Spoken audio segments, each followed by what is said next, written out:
Hello everybody, this is Michelle, aka the Little Book Mermaid, and welcome to my YouTube channel. I apologize that I didn't post anything last week, or the Friday before that like I said I would.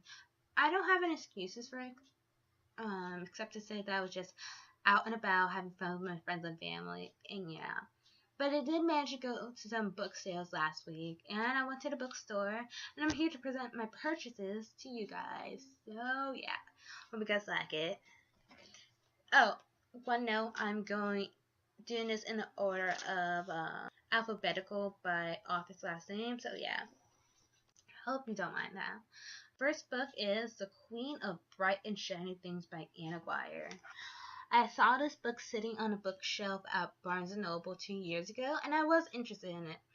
I got a copy of it on my phone, but since it was sitting there at the book sale, I was just like, why not buy it? And it's cheap. If I don't like the book, at least I could say, well, at least I didn't spend too much money on it. So yeah, that's a good thing. So I don't know how to pronounce these characters' last names, so excuse me. But I'm just gonna say the last initial. So Sage C is trying really hard to be perfect. If she manages it, people won't peer beyond the surface or ask her a question about her past. She's learned to substitute causes for relationship and it's been working just fine until Shane C strolls into her math class.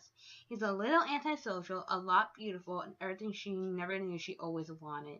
Shane just wants to be left alone to play guitar and work on his music. He's got heartbreak and loneliness in his rearview mirror, and this represents his last chance.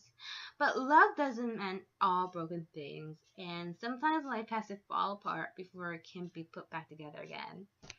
And this book has a 3.8 out of 5 stars on Goodreads and 4.3 out of 5 stars on Barnes & Noble. So hopefully Barnes & Noble's right, because I would hate to read a really sucky book. But I do look forward to reading it. It's been on my radar for a while. The next book that I bought is called The Lovely Reckless by Cami Garcia. And this is a book that I've seen all around Bookstagram, BookTube, all those booky stuff on social media. And of course, I'd be interested in. So when I saw it's cheap at the book sale, I was like, hell yeah, I'm gonna get this. So yeah. The synopsis is 17-year-old Frankie D would do anything to forget the past. Haunted by the memory of her boyfriend's death, she lives her life by one dangerous rule: nothing matters. So Frankie isn't fazed when she is forced to move in with her dad, an undercover cop, and transfer to public school. That's where she meets Marco Leon, a street racer with a reputation for trouble. Tough, sexy, hypnotic. He makes it impossible for Frankie to ignore him and the way he makes her feel. But when Frankie discovers Marco's secret, she has to make a choice. Can she let go of the past and take a chance on her future? And this book has a 3.8 out of 5 stars on Goodreads and 4.1 out of 5 stars on Barnes & Noble. And again, I hope this is a good book. That was also on my phone, and I'm having trouble with iCloud storage right now, so my mentality is like, if I could get this book for a cheap price, I could loosen up that iCloud storage, because I don't want to extend it beyond from what it is. And yeah, this book I bought at Target, and this has been on my radar, and I think I'm going to take it with me to college, just because it does have an interesting plot to me. So this book is called Follow Me Back by Amy Yeager. She's also on Wattpad as Adam and Jane. And I was gonna read it on Wattpad, but the author says there's more stuff in this book than the one on Wattpad. So I'm like, it's not too bad of a price. So I just hope it goes to what I expect it to be. So the plot is when Tessa's heart world feels very small, combined to her bedridden with agoraphobia, her one escape is the online fandom of pop sensation Eric Thorne. When he tweets to his fans, it's like he's speaking directly to her. Eric Thorne tells his fans he loves them, but that's a PR team talking. The truth is, their single-minded devotion freaks him out, especially after a fellow pop star winds up murdered. No bio, no profile pic, no history. No one can even know who Taylor is, or the secret reason behind a hate account out to destroy Eric Thorne's reputation. When at Eric Thorne sucks as to control at Tessa Hart's Eric, things don't go quite as planned. An unexpected friendship forms and late night messages evolve into a deep connection, but online secrets have a way of coming out in real life. And when Eric Thorne himself involved, it won't be long before fandom turns to obsession and the sting push of the follow button turns deadly.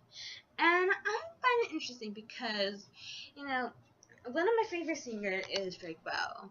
And a few years ago, he's gotten a little mishap with Justin Bieber and his fan. And I've seen how a Justin Bieber fan would react to some of the things that Drake said. And it's like, it's kind of crazy to know how powerful these celebrities could be and how mean these fandoms are. So I am interested to see the perspective of a full on fangirl because Jesus. And the next book I bought is Sign Pointy Yes by Sandy Hall. Again, this was another one that's been on my radar since I've seen it on BookTube and Bookstagram. And it has a really pretty cover, I'm not gonna lie. I like the pink font and everything, so yeah. So the synopsis is, if only Jane's magic April could tell her how to get through the summer with her quote-unquote perfect sister Margot, home for her quote-unquote perfect internship. Jane is not going to be able to spend the summer writing fan fiction as she had planned, and her emergency babysitting job requires Jane to spend the whole summer in awkward proximity to her new crush. Theo, a nerdy, hot lifeguard with problems of his own, with his best friend out of town, Theo finds himself without anyone to confide it except Jane. Will Jane and Theo be able to salvage each other's summer? Even the magic April doesn't have the answer, but science points to yes. And hopeful, so, but it has a 3.5 out of 5 stars on Goodreads and 3.5 out of 5 stars on Barnes & Noble. But not every review is what it seems, and reading is all about your perspective. So yes, while ratings would help, it would think for yourself, basically, what I'm saying here. So yeah. Another book that I saw at the book sale is 10 Things I Can See From Here by Carrie Mack, and it's another one that's all about type. I've seen it on Bookstagram and BookTube. Some people have been trying to sell it on Facebook, and it's always one of the first books that's out of stock. So yeah, so it has quite a fandom right now. So 10 Things From Here. It's about Maeve has heard it all before. She's been struggling with severe anxiety for a long time, and as much as she wishes it was something she could just talk herself out of, it's not. She constantly imagines the words, composes obtrusively in her head, and is always ready for things to fall apart. To add to her troubles, her mom, the only one who really gets what Maeve goes through, is leaving to work in Haiti for 6 months. So Maeve will be sent to Vancouver to live with her dad. Vancouver comes with a slew of new worries, but me finds brief moments of calm as well as even more worries with Salix, a local girl who doesn't seem to worry about anything. Between her dad's wavering severity, her very pregnant stepmother insisting on her home birth, and her bumbling courtship with Salix, this summer brings more catastrophe than even May could ever have foreseen. Will she be able to find will she be able to find focus through all the chaos to be there for the people she loves? And this book has a 3.6 out of 5 stars on Goodreads and 3.2 out of 5 ratings on Barnes & Noble. And again, it's just about your perspective. Like always, I hope that this is a good book for me to read. And the next book that I picked up at the book sale is Summer Days and Summer Nights, 12 Love Stories. And this is one of the books where all the authors come in and write their short story, and it's all in one book, but edited by Stephanie Perkins. So it has all the current authors on here, so yeah. And it's supposed to be just a collection of romantic summer stories, so there's that. It has a 3.6 out of 5 ratings on Goodreads and 4.3 out of 5 ratings on Barnes & Noble, so hopefully, yeah, this will be a nice touch-up for August. And another book that I bought was Hello, Goodbye, and Everything Between by Jennifer E. Smith. And I heard a lot of good things about this author. She has interesting titles and interesting book covers. So, and I've seen her everywhere on social media. So, again, hopefully this is a good book. So the plot is, on the night before they leave for college, Claire and Aiden have only one thing left to do: figure out whether they should stay together or break up. Over the course of 12 hours, they retrace the steps of their relationship, trying to find something in their past that might help them decide their future. The night leads them to family and friends, familiar landmarks, and unexpected places. Hard truth and surprise revelation. But as the clock winds down and morning approaches, so does their inevitable goodbye. The question is, will it be goodbye for now or goodbye forever?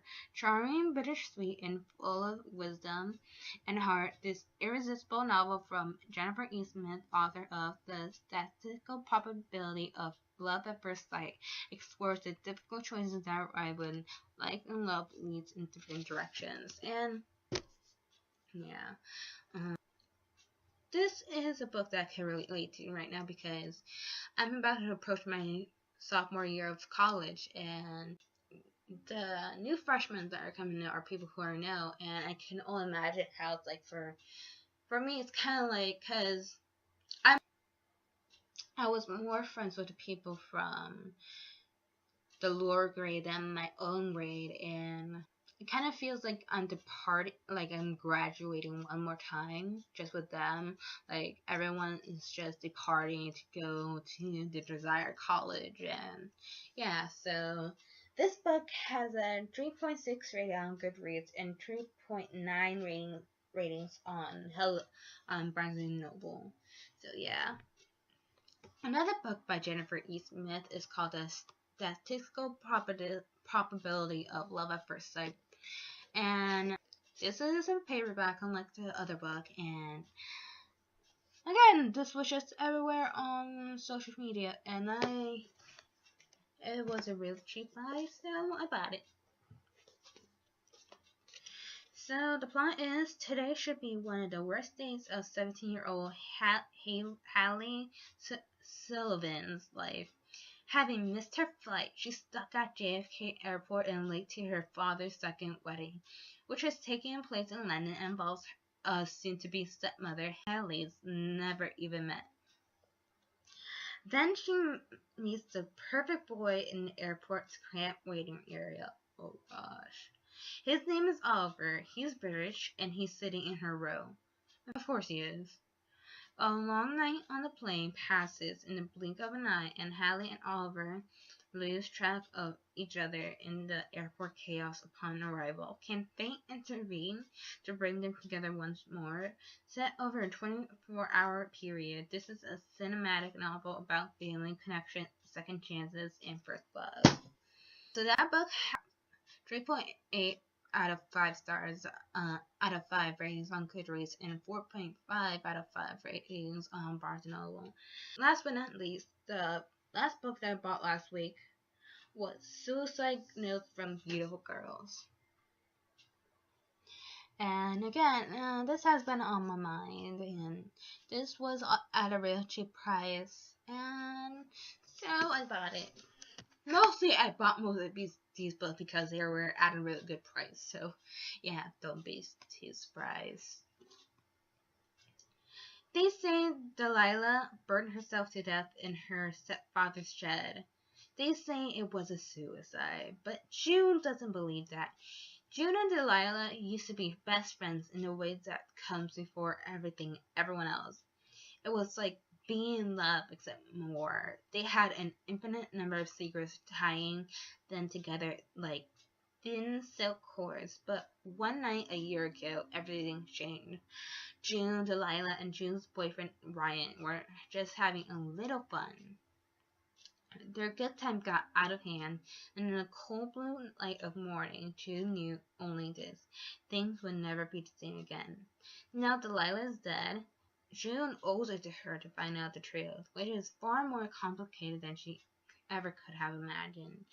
And that's that. And the book has 3.5 out of 5 ratings on Goodreads, 3.9 out of 5 ratings on Barnes & Noble. And I'm really excited to read it. I would like to have a book that's based on suicide that's not 13 Reasons Why, if you know what I mean. So, yeah. Or at least just another perspective on a heavy subject like that. So, yeah. And that's all for today. So, thank you so much for watching, and I hope you all have a really good day. Thank you so much.